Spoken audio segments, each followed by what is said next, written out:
Jsme na Prague British International School a se mnou už je Vendula Kobzová, koordinátorka přírodních věd. Dobrý den. Dobrý den. Tady probíhá teď výuka, ale přesto věřím, že nebudeme úplně rušit. Vím, že se teď věnujete STEAM programům. Co to ty STEAM programy vlastně jsou? Tak STEAM, dříve STEM, je zkratka 5 anglických slov. S for science, přírodní vědy, T technologies, vlastně technologie, E je engineering, inženýrství, A je art, vlastně umění a M je matematika. Jedná se tedy o vzdělávací přístup, který propojuje různé předměty a zároveň do výuky začleňuje kreativitu. Jak je podle vás důležité, aby do takových programů byli vlastně studenti zapojeni?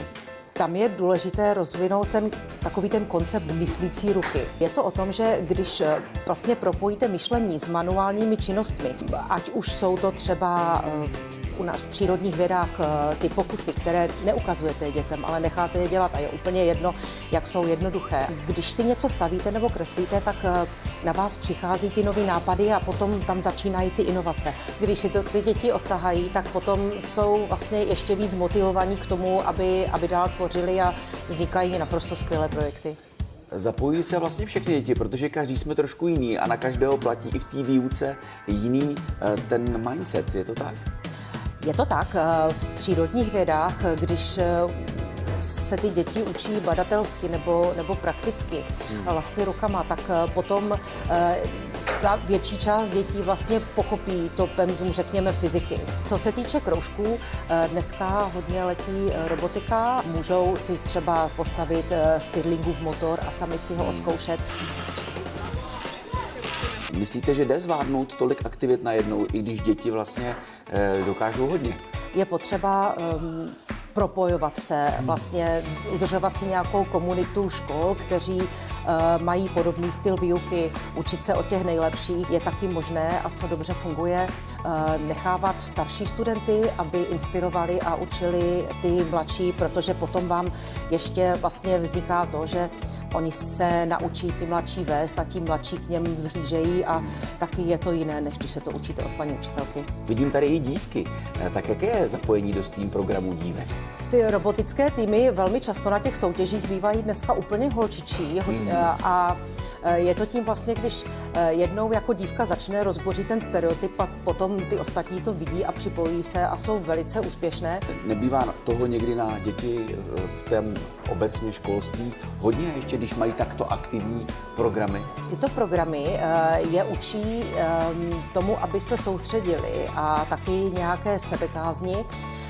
Často se stává, že oni třeba večer nechtějí jít domů, protože tady toto je hrozně baví a vlastně při tom, když buď stavějí ty roboty nebo i to vodíkové autíčko, tak hodně často jim docvakne spoustu věcí ve fyzice. Co je podle vás tím nejdůležitějším motivem nebo cílem STEAM programu, aby si ti mladí z toho vlastně odnesli? Tam je vlastně spoustu dovedností a i těch, jak se dneska říká, soft skills, které tam ti studenti vlastně můžou nazbírat.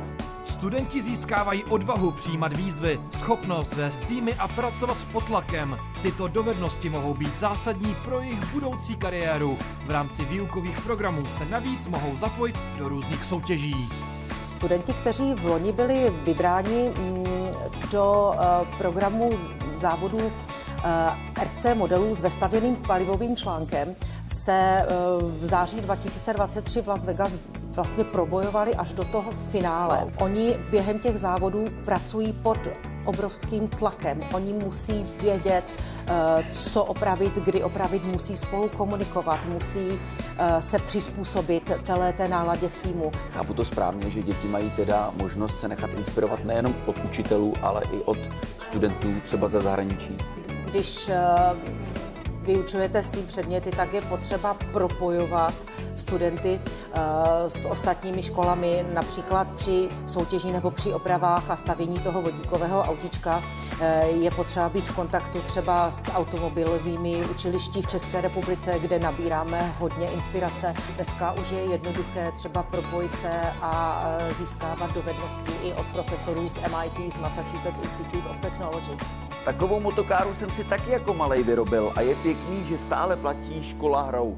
Mějte se hezky a někdy příště Naschledanou!